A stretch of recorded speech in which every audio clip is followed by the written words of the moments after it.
of your government to allow any president to run for terms sequentially. How did people react?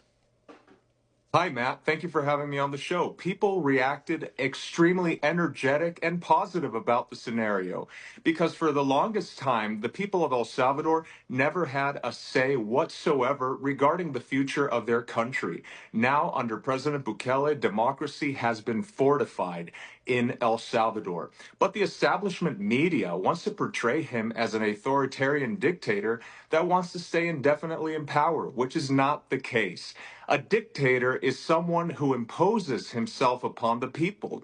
But in El Salvador, if anything, it's the people who are imposing themselves upon President Bukele, demanding that he run for a third, fourth, and even fifth term if necessary.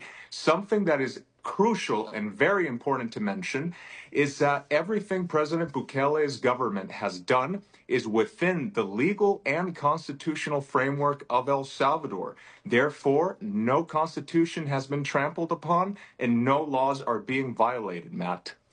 The reaction from the United States Embassy was that this was a decision for the Salvadorian people, for the Salvadorian government, for the lawfully and legally and justly elected representatives of the people to make. And Herbert, I was just thinking to myself, how different that statement would have come out if you had a President Joe Biden or a President Kamala Harris. But indeed, the United States saying now that we stand with President Bukele, stand with El Salvador. How important is that stamp of approval from the United States government just to everyday folks in your country?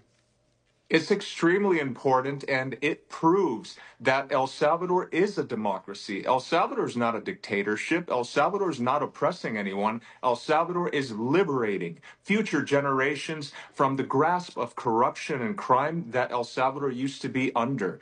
Thanks to President Bukele, who I personally believe is on a God-given mission, our country has been freed, and we, the people of El Salvador, want to see him complete this mission.